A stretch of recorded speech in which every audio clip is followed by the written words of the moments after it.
Hello everyone, this is Xiaoyu. Thank you for your time and thank you for your interest in ABS Box. Today I'm going to share some experience or startup talkie on how to use ABS Box to perform a very basic cash flow projection. Okay, let's get started. First of all, what is ABS Box? ABS Box is a cash flow engine for structured finance. It was designed for structured credit professionals. For example, we can um, offer this tool to structuring people, probably guys from the investment banking. They want to design a transaction, uh, how the waterfall should be performed, how to perform a pool selection, how the bond sizing should be determined. So ABS box can be used for structuring purpose. And B, once the deal has been in the market, in the secondary trading markets, investor can potentially build a cash flow model for these deals, and they can perform some sort of sensitivity analysis to determine the robustness of the bond cash flow to see if they can happy with the cash flow, then uh, perform certain of pricing on these bonds. So that's the two main areas ABS box can be used. So what's the input and output of the IBS box? The input has two parts: A, deal factual data, B, assumptions. The deal factual data includes like the capital structure of the bonds, the account setups, like it's interest bearing account, or it has a reserve target balance, or a pool assets, like is it a list of the assets of the deal, or it's using projected cash flow as assets, or some data like the deal dates, what's the payment frequency of the dates of the deal, and is there any legal maturity day, cutoff day, or first payment dates. All these information, I would call them factual data. For the assumption sides, given the different type of asset classes, users should provide inputs like the pool performance, either like the default assumptions or prepayment assumptions or um, loss assumptions. The second item for the assumptions is call assumptions. For example, user can supply when the deal should be called by certain conditions, like the bond factor or pool factors, or a certain dates, or a combination of these conditions. The third item of the assumption is rate assumptions. The float rate can be set up in the bond side and the asset side. They can have different indexes. User need to provide the rate curves to project the correct cash flows. So that's the two major input for the ABS box. So what's the output? The output is cash flows. It will generate pool cash flows. Then the pool cash flows will deposit into the accounts. Then the accounts will have account cash flows. Then, based on the waterfall, the cash in the accounts will distributed to the fees, expenses, and the bonds. So the engine will derive fee and the bonds cash flows accordingly. So that's the output of the ABS box. Okay, so that's the input and output of ABS box. So how it works? ABS box is a Python package, and behind the scene, user can send the request through ABS box to the calculation engine.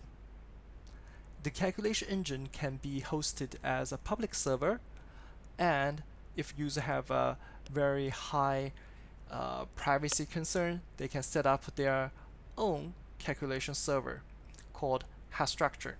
It's the code has been open sourced in the GitHub, and each release was containerized and hosted in the uh, Docker GitHub Docker registry. So if user wants to set up a user private server, it's quite easy. Just one or two lines comments, just pull out the Docker image and run it on the Linux server. So it's fairly trivial to set up the server. Once the server has been set up, user can talk to the server, perform analytics through the ABS box. So how to set up ABS box? First of all, we need to install it. It's fairly simple, just a pip install and an ABS box. So it will go through the repository of the Python and install ABS box in the local. Okay. So once the package has been installed, we can import it. In here, I will say from ABS box, import examples, API, and an engine path. That's the three minimum parts for this demo. First of all, we need to connect the ABS box to the backend server. We have an API class, and we can supply with the URL. In here, I'm just using the enum number, enum called engine path. I'm going to connect it to a dev server. That's the public. If you are using the private server, you can just pass through your private URL in the API class. Here, that's the dev server, or I will use a prod server. They point to different URLs.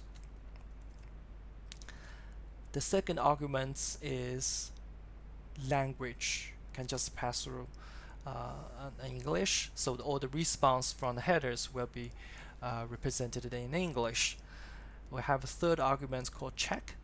I would recommend you to set it as a true, because false is it will bypass the validation. So once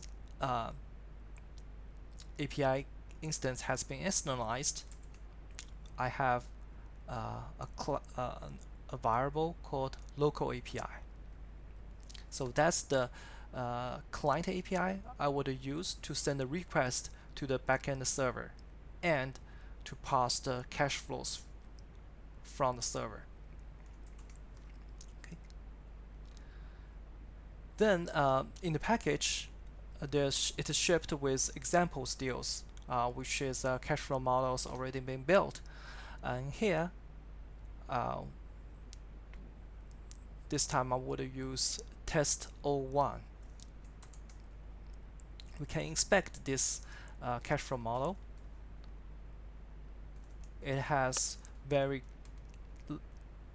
key or essential parts of the cash flow model. For example, dates. It will have cutoff day, closing day, first paid day, payment frequency. Here, it's a little bit hard to remember, but once you get used to it, so it's very easy to recognize this pattern. It was called a date pattern. We can just read it like the payment frequency is every month the 20th day. So every 20th of each month will be the payment day.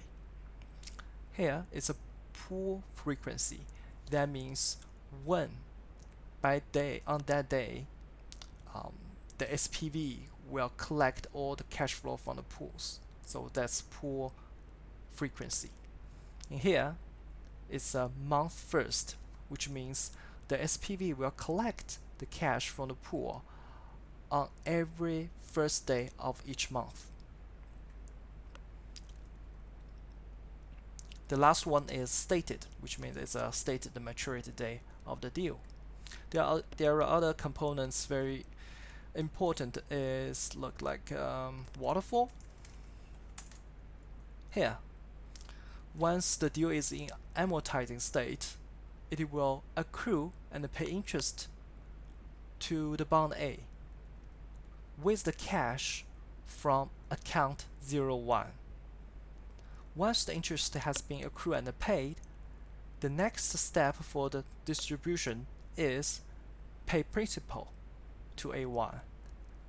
Then, what if there is extra cash left, it will pay principal to B.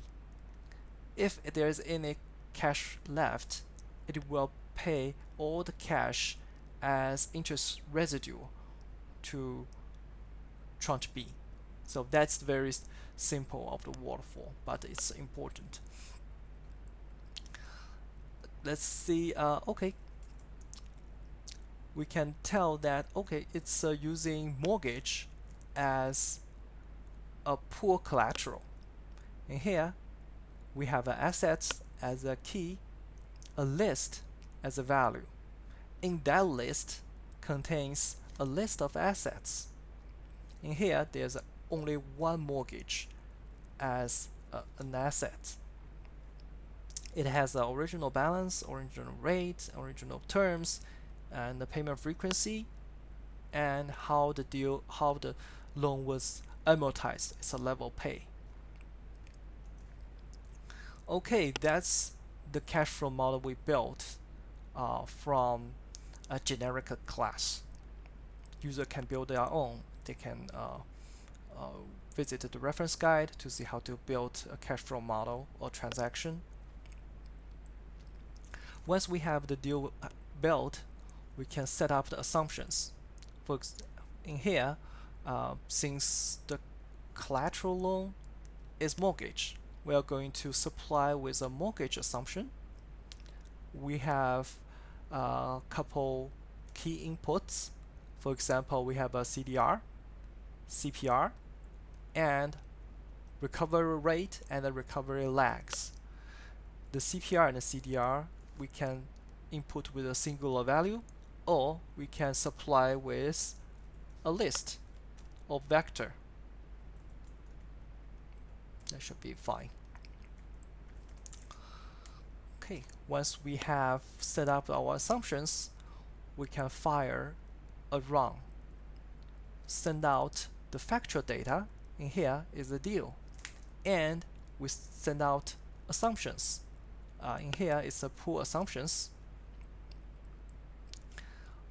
to the server using the API instance we just initialized in previous. Okay, that's it. The R was the results, or the response has been passed from the server. Let's see what is the R. The results looks like. It's a map with cash flows categorized by different components.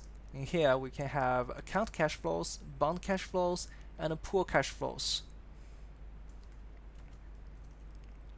Here, let's see, we have pool, flow, and we are going to view first 5 lines. Here we have prepayment flow, which is a constant value of 2% annually, and we have a default, which we are supplied with here, and we have a recovery and a loss because we specify a lag as a phi.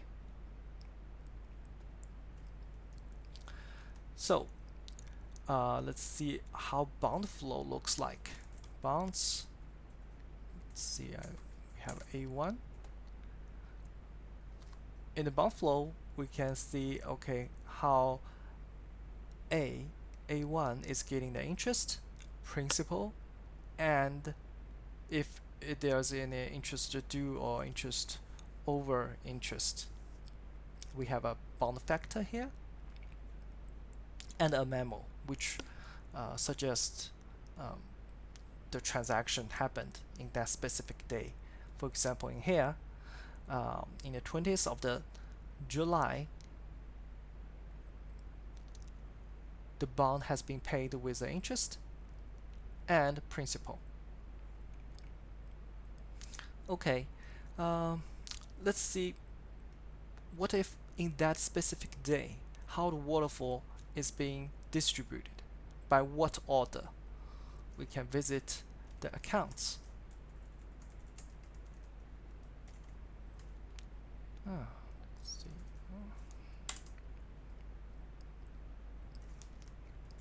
Let's see.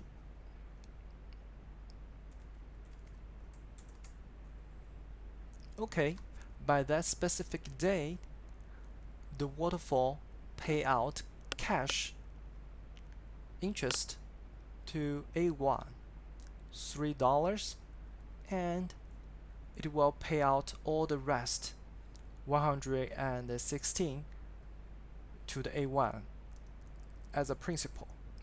Then nothing left, so there's nothing get from the tranche B. So that's you can visit or inspect how the waterfall is being executed by visiting the account cash flows. Okay, I think that's pretty much all if you are going to have a trial on the ABS box. So the details has been wrote pretty in pretty user-friendly way in the read the docs website. You can just Google it. So there's a lot of components will help you to get familiar with the ABS box, what its capabilities. So happy hacking!